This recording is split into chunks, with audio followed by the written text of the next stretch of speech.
This is your News Source Evening Bulletin for today, Thursday, the 19th day of July in the year 2018. Here's what we're tracking tonight. Stalled talks between the government of Guyana and the opposition on several matters of national importance may now move ahead, following the intervention of former U.S. President Jimmy Carter. Opposition leader Barra Jagdeo told media operatives at Parliament today that President David Granger has now committed to leading those talks himself. However, the opposition leader did not indicate his party's commitment to participate in the discussions. It was a cordial meeting. We went through what we met to discuss the issues of relating to the two constitutional bodies, the Police Service Commission and the Public Service Commission. Mr. Jagdeo said he received a call from the former U.S. President last week on the issue of the stalled talks. The impression I got from President Carter was that in his conversation with the President indicated that he was inclined to have talks with us, but we in the PPP were not so inclined because we didn't like Nagamotu. The opposition leader said he raised the issue during a meeting this morning with President David Granger as part of consultations on the Police Service Commission and the Public Service Commission. He said when he asked the president what he intends to speak about during the discussions, the president indicated it would include matters connected to crime, the environment, oil and gas. Jagdeo said he believes that the president is raising those issues because those are some of the issues that the opposition has been attacking the government for. Meanwhile, President David Granger met this morning and consulted with the leader of the opposition at State House on the appointment of the Public Service Commission and the Police Service Commission. The lives of both commissions ended several months ago, and recommendations have since been put forward for new members. The president had his Minister of State, Joe Harmon, and his Attorney General, Basil Williams, at his side for the meeting, while the opposition leader was accompanied by former Attorney General Anil Nandlal and Opposition Chief Whip Kel Teixeira. In a comment after the meeting, State Minister Joe Harmon said the commissions will be sworn in soon now that the consultations have ended. Now I believe we can proceed with having the two commissions established, and the president will, at a short time from now, have those two commissions sworn in. At his press conference on Wednesday, the opposition leader had expressed some concern about some of the nominees for the commissions, but there is no need for any agreement on nominees under the Constitution. More news in a moment. Guyana.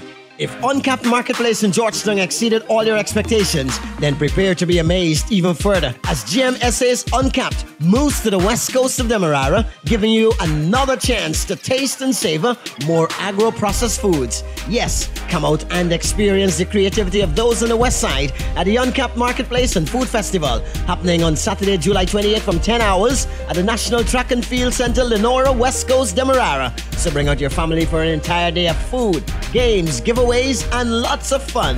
The admission is free, so don't miss it. Still in the world of politics, Minister of Communities Ronald Bolkan has announced that November 12th is a designated date for local government elections. According to the Department of Public Information, the order with the date is to be gazetted by the end of today. The government has allocated $2.9 billion to the Guyana Elections Commission for preparations for the elections, which have already started.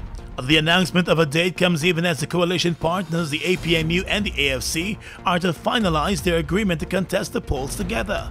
They contested the last local government elections as a coalition body 2 years ago, but with no formal agreement in place.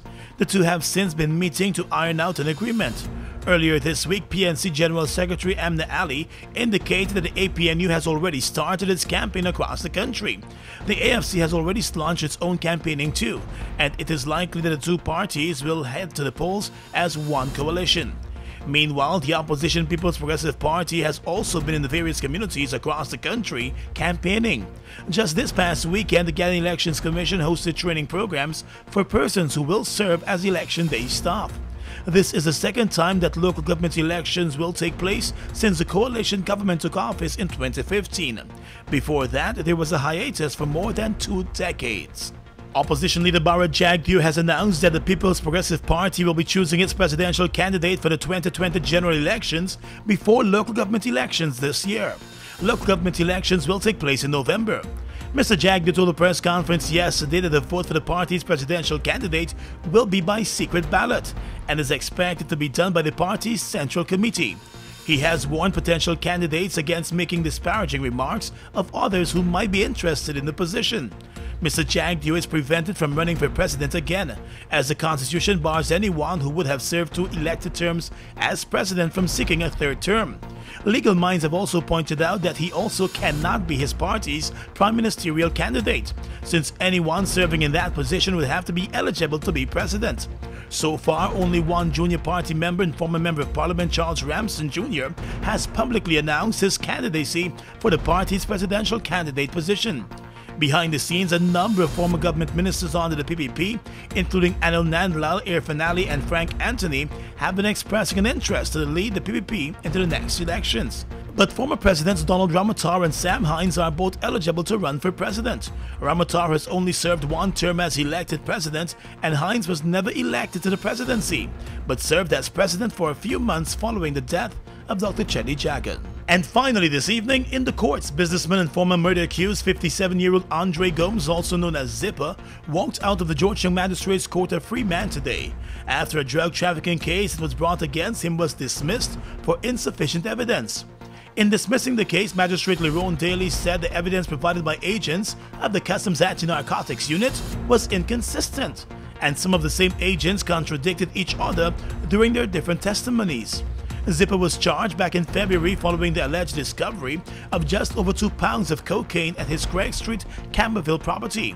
He had pleaded not guilty to the charge, with his attorney telling the court that the man was not at home at the time of the discovery, and that the cocaine was actually found in an alleyway close to the house.